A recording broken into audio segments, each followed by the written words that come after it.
it's Robin, or Silent Cross, and welcome to my studio. Today we are going to make scrappy quilt-as-you-go pot holders or hot pads. In my house they become pretty interchangeable, especially the ones I make. Not only will we learn how to sew our scraps down to our batting and a quilt-as-you-go method, we are also going to put the binding on. We'll talk about a little bit of quilting, and we will also discuss the different materials that we can use inside our pot holders or hot pads. So this one can easily fold to pull anything out of the oven, and you can also use it as a hot pad. I like to use a really thick version for a hot pad just to make sure I'm protecting my table, or even when I take food out of the oven and put it on my glass stove top, I like to put it on a hot pad first. There's a variety of materials that we can use in the inside of our hot pads and pot holders. The main goal is to protect our hands and to protect our surface that we're putting the items down. As I mentioned, this one has 4 layers of batting. I did 2 layers of 100% cotton batting on the front and quilted it, and 2 layers on the back and also quilted it. I like to use 100% cotton batting because if I'm going to put something hot and it's here to protect my hand, I want to make sure that it doesn't have polyester. I don't want anything in here that's going to melt, which is why I also use cotton thread. I do like my hot pads and pot holders to last a while. If I were to use a polyester or polyblend thread, when the heat is constantly touching that thread, it can snap your thread because it's a plastic item. With the 100% cotton thread, it's going to last longer, unless you're like me and you accidentally drop it on the burner inside the oven and you get scorch marks on it. But they still work. Now for this one, I just used 1 layer of a cotton batting on the front and 1 layer of the Insulbright for the back. Insulbright does have a few different names depending on which brand you're buying and maybe which country you live in. But Insulbright has, can you see that bit of shiny metal in there?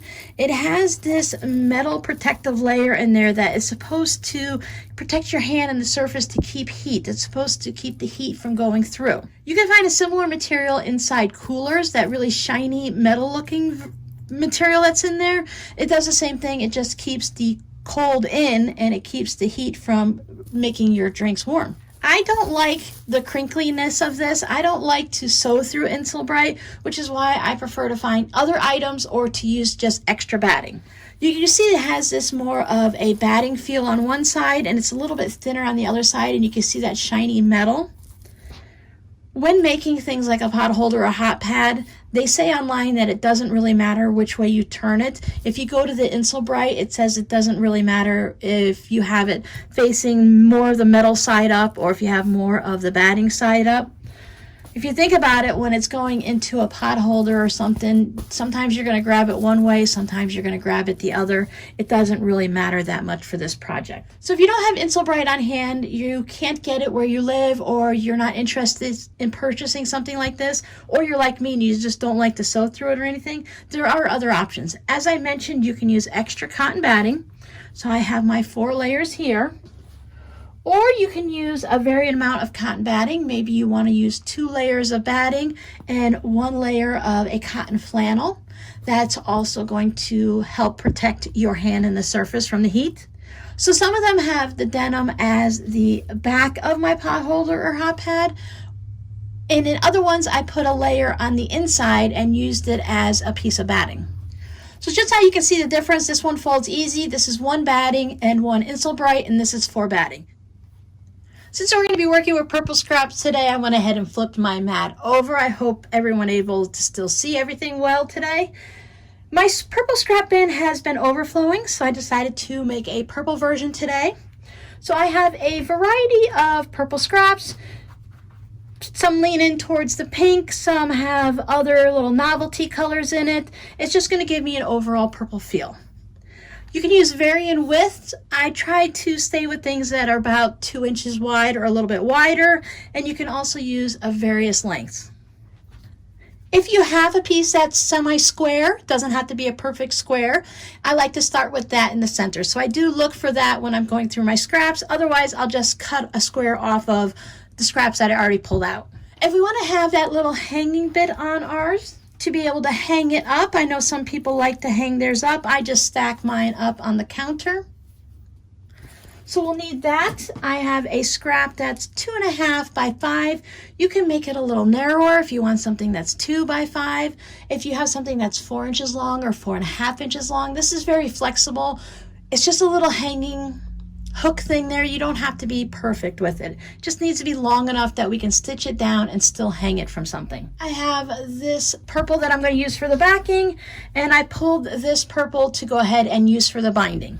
Since our pot holder should end up at about 8.5 inches square, we need to have enough to go around and to miter our corners. Remember, the boho one has 1 piece of cotton batting and 1 piece of the Insulbrite. The polka dot one has 4 pieces of cotton batting. So today I'm going to use 3 pieces of cotton batting and see how that turns out.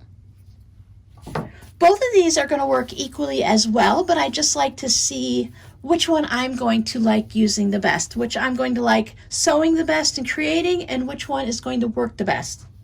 If you're making these for gifts, go ahead and make a test version for yourself first. So if you're new to this process and it doesn't come out exactly what you would consider perfect for gift giving, you can go ahead and use it yourself. Test it out a couple times. Use it when you're cooking dinner tonight, when you're pulling something out of the oven, and see how well it works and how it protects your hand, so that you know if you're only using 2 pieces of cotton batting and it's too thin in your hand, you can feel the heat, then you want to up it to 3 pieces of cotton batting, or maybe 4, or you want to bring in that piece of denim, or if you want to bring in another item. So I'm going to set one of these aside that I'm going to use for my backing in a few minutes, but I'm going to start by putting 2 pieces of cotton batting together. Now, cotton batting will hold on to itself anyway, but if I put those 2 together and I give it a nice press with my hot iron, it's going to grab onto each other and stay put.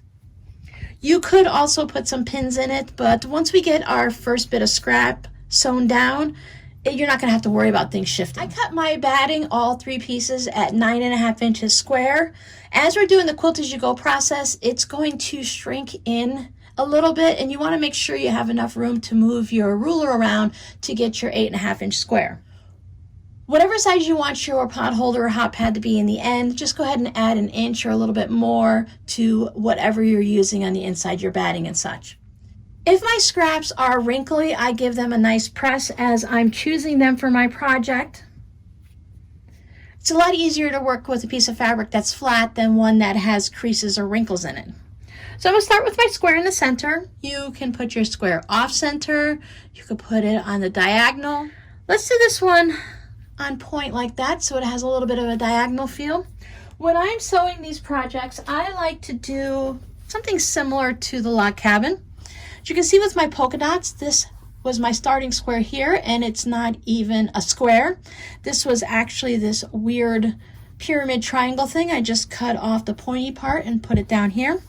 So the gray and white polka dot was the second fabric that I put down. So you can start with any type of shape that you like. I just find it's easier if it has straight edges versus having something that has, maybe I wouldn't start with a hexagon. That's a little bit too many edges to it. I like just the basic 4, and I like things that don't have points. But you can start any way you want. This is a great way to use up scraps. Anything goes. If you can get it on here and you can stitch it down, then you're all set to go. I'm going to start with this edge here, so I need a piece of fabric that is that long, whether it's 1 piece of fabric or I've sewn 2 together. I'm not working with crumbs, but this would be a great way to use up some of your smaller scraps and your crumbs and such. I have longer strips, so I can just go ahead and choose something that is close to that size. Maybe I want to make sure it has a nice contrast. You can see I have my center piece starting right sides up. I'm going to take my next piece and I'm going to put it right sides down so that I have both right sides together, just as if we were going to stitch this into a block. My first piece here I will trim as I'm standing here at the table, but as I get over to sewing them, I'll trim it right at the sewing machine. I just want to have the 2 edges matching up. If you want more of a wonkier look, you can take your piece and put it so that it has a little diagonal. After we stitch the line, we'll just trim that excess off. But I'm going to put this first piece here so that it matches up. I'll take this to my sewing machine, and using a 1/4 inch seam allowance, Now you don't even have to be exact. I have a wider piece of fabric, so if mine's a little bit wider than a 1/4 inch, it's not going to matter. If I had a narrower piece of fabric that I wanted to put on here, I can use a smaller seam allowance just to make sure I have enough of the fabric showing. Remember, we are right sides together. Normally when I'm sewing a quilt block, I will use a 2.0 stitch length. I'm going to put mine up to 2.4 just because I'm going through the 2 layers of the batting plus my 2 layers of fabric. I'm not going to worry about back stitching at the beginning or the end, because just as if we were making a regular quilt block, as I do the next sections, I'm going to be stitching over the area that I ended with. So when I put this next piece on, it's going to cross over there and it's going to cover up the stitching and lock it in place. I do trim the threads on the front as I go, just so that they don't get in my way. You can take this and finger press it right here, or you can use one of those rollers or a wooden iron. I do like to take mine over to the iron and press it, so maybe have a pressing station, a little small one, really close by, so you're not constantly jumping up and down as you're sewing. Since I'm using 100% cotton batting, I don't have to worry about putting my iron on it. You could use Insulbright right here, but then you would be putting your iron on that metal and you'd be ironing that all the time. You could put a pressing cloth on it, but I would just rather use the cotton batting on the front and use the Insulbright on the backing, so I don't have to worry about sewing through it constantly. This piece of fabric is sticking out a little bit past there, so as long as I don't put a light fabric on there, it's not noticeable. So I could put my next piece here, or I could keep building out in either direction. However you want to do it, it's going to end up being the same. You'll have your entire piece of batting covered. So I want to find a piece of fabric that is going to cover this completely. I can trim this now, or I can wait and trim it after I'm done sewing it. You can repeat fabrics, or you can just use one fabric only.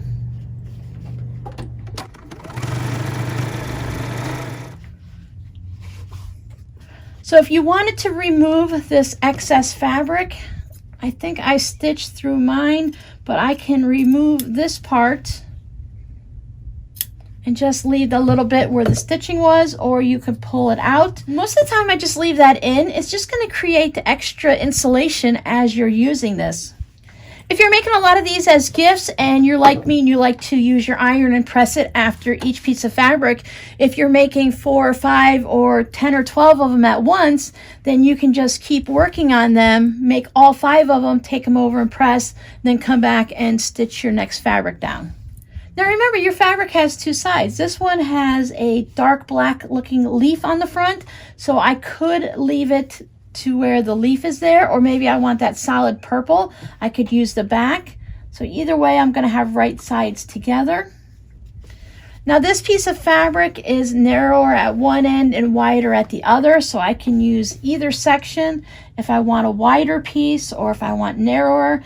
I just like to use a straight edge when I'm stitching down. This time I will stitch and trim. When I get to about 3/4, I like to just bring in my scissors. I fold up the fabric and then trim. Save that for another project, or maybe I'm making 2 at the same time as a match set, so I can put this into the second one. And then you're just going to continue adding your pieces. So this time I'll just flatten it by hand. See what else I have. So I want to use this guy here because I want to make sure that I use a good portion of him. He is a bit wide, but he's not long enough to cover all of this. So I can just take another piece of purple that I have. I have this one right here with the swirls. Sew these together. That's why it's important for me to have scissors right at the sewing machine. I'll take that extra bit off. Give that a finger press. See how everything is staying together now? So if you're moving it around, you just want to make sure you don't have your batting folded over it all. This is my next section.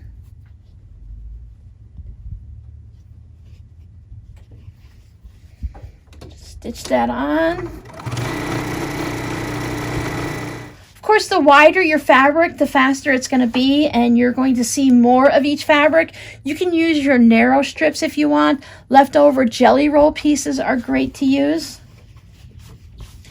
So the way I'm working it, since I put it on point, now I can work off each corner. This piece is really kind of crazy and stuff, but I'm just going to put it down. I'll stitch the section I need. And then when I fold this up, if there's too much here, I can take my scissors. First, I'll trim off this extra bit here. Then just trim off here. And now I have that piece. You can audition fabrics to see if it's going to cover it, just like when we're doing our string blocks. We put them on and we fold them up.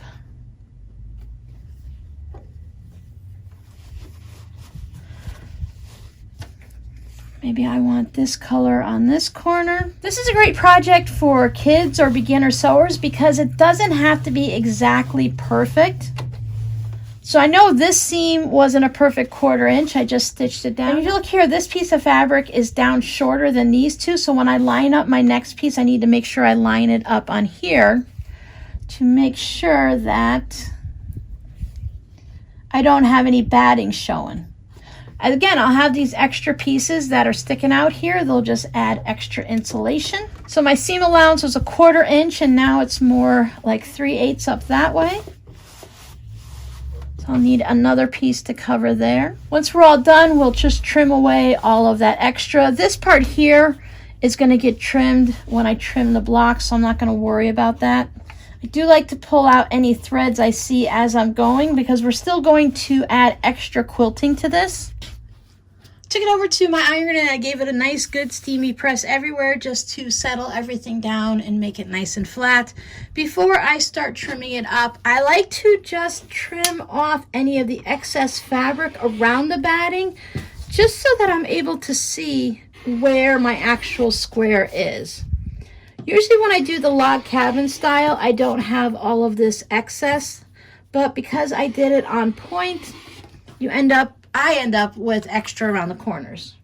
Bring in my fuzzy mat. Here's my block. Now I'm going to trim it down to 8.5 inches. Just put it on here and kind of, since I can see the edges of my batting now, I can get a sense of where I want to place my ruler to make sure I'm getting fabrics and I'm not having little bits left over.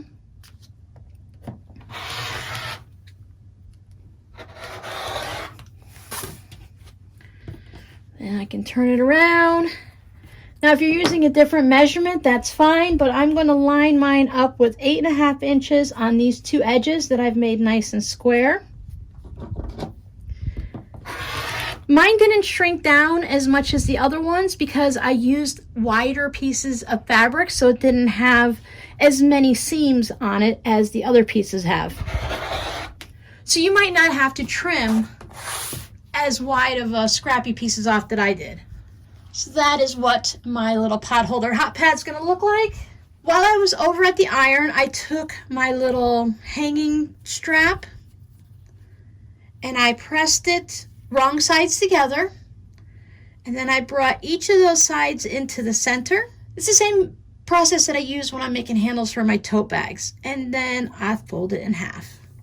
I take it over to my sewing machine, and about 1/8 of an inch, I'll just stitch down this open seam to close it up. Now in my polka dot version, I went ahead and I did all of my extra quilting on top before I trimmed it. That way I could make sure that any extra shrinking that's done by the extra quilting will happen before I trim it down to my 8.5 inches. I don't plan on doing a lot of quilting on this one. I want to see how much it may or may not shrink up afterwards based on the quilting I'm going to do. I'll probably just do a few straight lines just to give it that extra bit of quilting. There you can see I did my stitching down one side. You can stitch down both sides if you want, but when I see the pot holders at the store and everything like that, they're usually only stitched on one side. I did trim my ends up just because there was a lot of loose threads, but those are going to be tucked on the inside of the pot holder, so it doesn't really matter if it's a little wonky or not. On my polka dot hot pad, you can see I did a lot of cross hatch stitching on it. I did all of that prior to trimming up my pot holder block here, because if you do a lot of quilting on it like this, it can cause it to shrink down just a little bit more. And that's just to say that I should have done my extra quilting prior to trimming this down. So I'm going to go ahead and take it over and do some simple quilting on it. When I did my crosshatch quilting, I used a Hera marker, and this is just going to give me a marked line. It's a little bit of a crease in my fabric so that I can follow it as a guideline for my quilting. You can use any marking tool that you use normally for your quilts and such. Just lay my ruler down on the diagonal, and with a little bit of pressure, I'll mark that diagonal line. Can you see that right there? Then you choose how far apart you would like to have your quilting lines. I'm going to do mine an 1.5 inches, so I will put the 1.5 inches on the previously marked line, and I will just mark another one. And I'll mark the other half. I mark one set of quilting lines at a time. After I did the stitching one way, I spun it around. I marked the diagonal 1.5 inches the other way to get a grid. And as you can see, I just did the wiggle squiggle. So one of the things I like about the Hera marker is I can change my mind. I drew straight lines, but I stitched wiggle squiggle. And I can just hit it with the iron, and whatever Hera marker lines I've pressed into the fabric will just go away. So I can change where I want to quilt, what I want to quilt, and then after I quilt it goes away.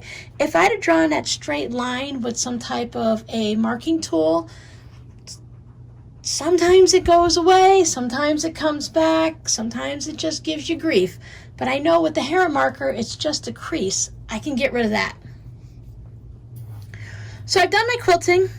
Now, normally I would have quilted it before I trimmed it, but periodically, more often than I really care to say, I do things a little bit off. I prefer to do the quilting before I trim it. And the reasons for that is, depending on the quilting, sometimes it will draw in your fabric a little more and make it smaller. For the project we're working on, if my piece became smaller than my intended 8.5 inches, it's not a problem. I can just make my hot pad a little smaller. But I like the size. I like to have it 8.5 inches. That's the idea I started with. I'd like to finish with that. I find it's also easier to quilt when I have all the extra bits on the edge, because I don't have to start right at the edge of my fabric. I'm starting a little bit out here, and I'm doing my stitching and my quilting, and everything is starting at the outer edges. So if I get any thread nests on the back, it's not a problem since this back is not going to be seen.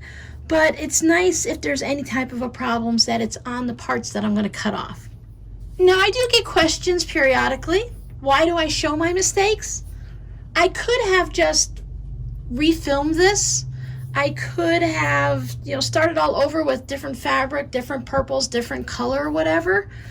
But I don't mind showing my mistakes. We all make mistakes. I can make 20 of these, and trust me, I can probably make 20 different mistakes. But it's what we do afterwards. I want you guys to know that if you make a mistake, it's okay. Worst case scenario, we cut it much smaller, we have a coaster, and we're done. But there are ways that we can fix things, and I'd like to show you that if you make a similar mistake, it can be fixed. It's not a disaster. This, of course, was a simple mistake. It's not that big of a deal. I also quilted the back. Now, it has these zigzaggy lines in the design of the fabric, so I thought I was wiggling and squiggling until I looked at it. I was following as best as I could the lines, but I just ended up with some straight lines, so I added some extra wiggles on the end. I trimmed it down to 8.5. You want to trim your backing to whatever your outer piece ends up.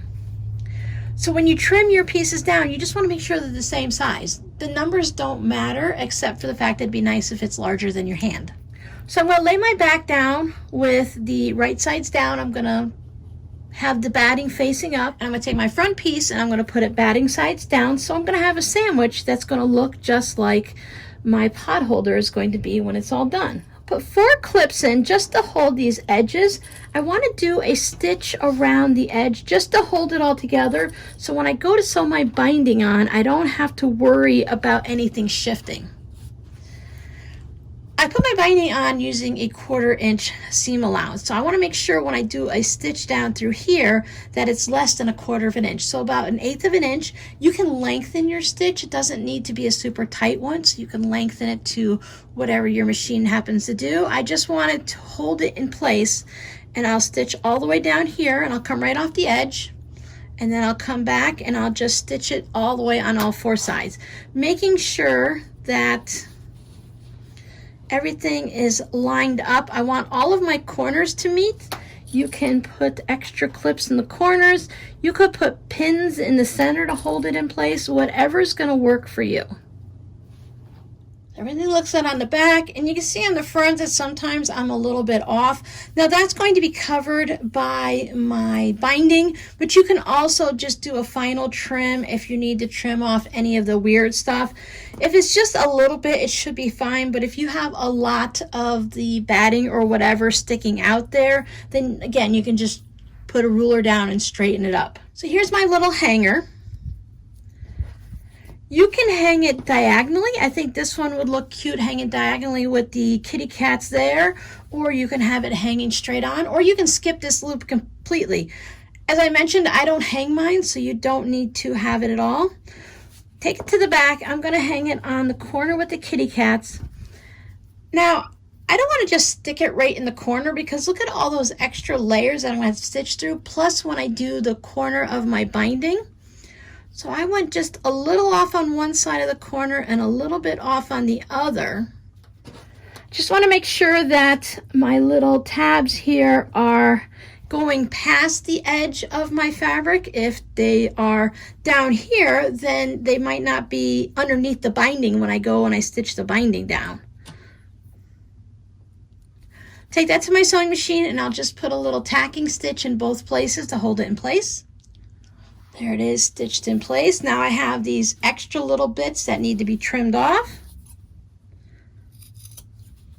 Make it very difficult to put the binding on if those are in the way. So once it's all sewn into the binding, then it'll be able to hang like that. I'll put a link down below to some of my binding videos, but I am using the double fold binding, cut at 2 1/4 by however much I think I'm going to need to go around, and a little extra. The part where I'm going to first start with, I took my binding and I folded it down so that this section here matches, so I have that little diagonal, and then I fold that over and I gave it a good press. And that way, when I stitch my binding all the way down and I come back in, I can tuck the end into that section right there. It'll just get tucked right in there. And then when I finish it off, that's the way I'm going to connect it. On these small projects, it's kind of hard to push it together and do the cross one and get it all to look nice. So I like to do this little tucking technique. When I start stitching it, I'll stitch down here just to this flap. I'll pick the flap up and I'll just stitch a little bit further, put the flap down, and then stitching as a normal binding, I'll start down here. And that gives me plenty of room to tuck the other piece in, so that when I have this tucked in, as I'm stitching down here, I'll just continue stitching all the way down so that I'm connected to where I was. I'll show you what it looks like after I get it on. There it is, stitch all the way around to the back. And now the pocket is right here, so everything is stitched in, it's all held down. And when you bring it around, you still have your nice miter. I like to stitch my binding to the back, bring it around to the front. I have the option that I can stitch in a ditch from here on this side, or I can just go ahead and stitch right on the edge of this and catch it down. It will leave a line of stitching along here, and that is fine with me. There it is. If you use a busy fabric on the back, you won't even see the extra line of stitching from stitching your binding down. So this is where I stitched it to the back and brought it around to the front. This is where I stitched it to the front and I brought it around to the back. I like a little bit wider in the front to frame it, especially with a scrappy one like that.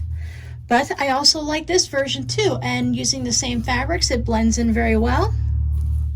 So now this one definitely feels more like a pot holder. It does fold. This is with 3 pieces of regular cotton batting. It does feel like it is going to be secure enough based on the ones that I'm currently using that it is warm enough. I do like the thicker ones with the 4 batting in it though. I tend to use my hot pads as pot holders. Or you can go ahead and stick with the Insulbright. If you plan on making these as gifts, you can make a few with a different variations of the batting and the Insulbright, and maybe you want to try the denim or the flannel inside. Make those for yourself as your practice ones, and then decide which one works best and make those as gifts for holiday gift season. Now that I've tested out the 3, which one will I make more of? And I think I will make more of this version. I love the grid. I'll do the grid on the front and the back, and I will stick with the 4 layers of batting. I just like that extra security. So which one is my favorite and which one will I make more of? The polka dot one is the winner for me. I love the colors, I love the polka dots, and I really like the crosshatch grid on the quilting. I will do that on the front and back for future ones. For ones for myself at my house, I will make them like this with 4 layers of batting, but to put them in the shop, I think I will go with the 2 layers of cotton batting on the front and 1 layer of the Insulbright on the back. That way it gives the most protectiveness, and for those that like to use it as a pot holder versus a hot pad, I think that will be perfect. I will also make some hot pads to put in my Etsy shop, which is always linked down below in the description box, using the 4 layers of cotton batting, and I think that works really great for a hot pad. Your scrappy word for today is gray. Just one last little tip for you before I leave. If you don't like the quilt-as-you-go scrappiness, just put 1 piece of fabric on the front, 1 piece on the back, quilt it, and you'll have a nice 1 fabric pot holder or hot pad. Thank you so much for hanging out with me. I will see you guys in the next video. Bye.